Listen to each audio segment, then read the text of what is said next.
Now, I want to talk to Professor Kim about what could actually be on the agenda for the U.S. president and these business leaders. But what I can imagine off the top of my head right now is, like our Kim Hae-sung said, Trump's call to these businesses to expand their investments in the United States, quite possibly, urging their participation in joining the anti-Huawei movement in China. But that, of course, perhaps less likely since Presidents Trump and Xi held a meeting in Osaka and where they decided to resume their negotiations.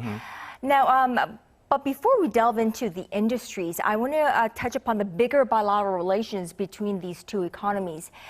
No, I don't know if you've seen, but the early riser that Trump is, and of course a Twitter fan, he took to Twitter this morning and said that with the South Korean President Moon Jae-in last night at their dinner banquet, they toasted a new trade deal, which in his words are far better than the previous one, obviously from the United States' point of view. We presume he's referring to the South Korea-U.S. FTA.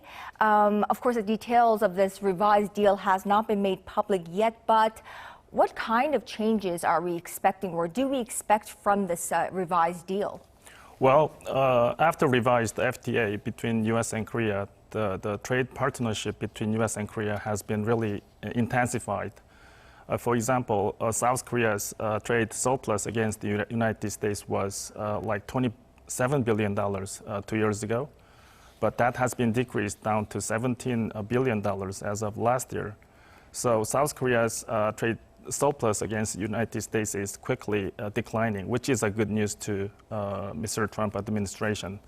At the same time, U.S.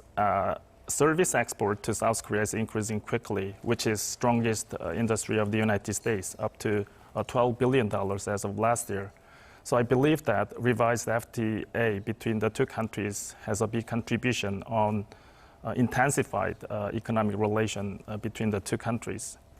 Now, with regards to this pact, what are some observation points, key observation points that we should be on the lookout for or that require extra attention?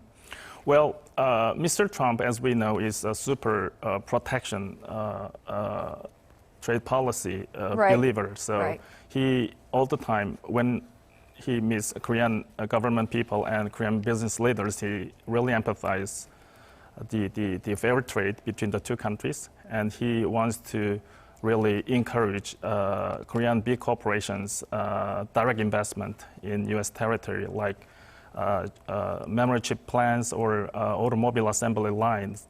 So he will do the same at this time when over his visit to Korea. Right. I want to come back to you, Professor Kim, for more fine prints on what the president must have discussed with these business leaders, as well as that bilateral trade pact. And I will be back with you in just a little bit.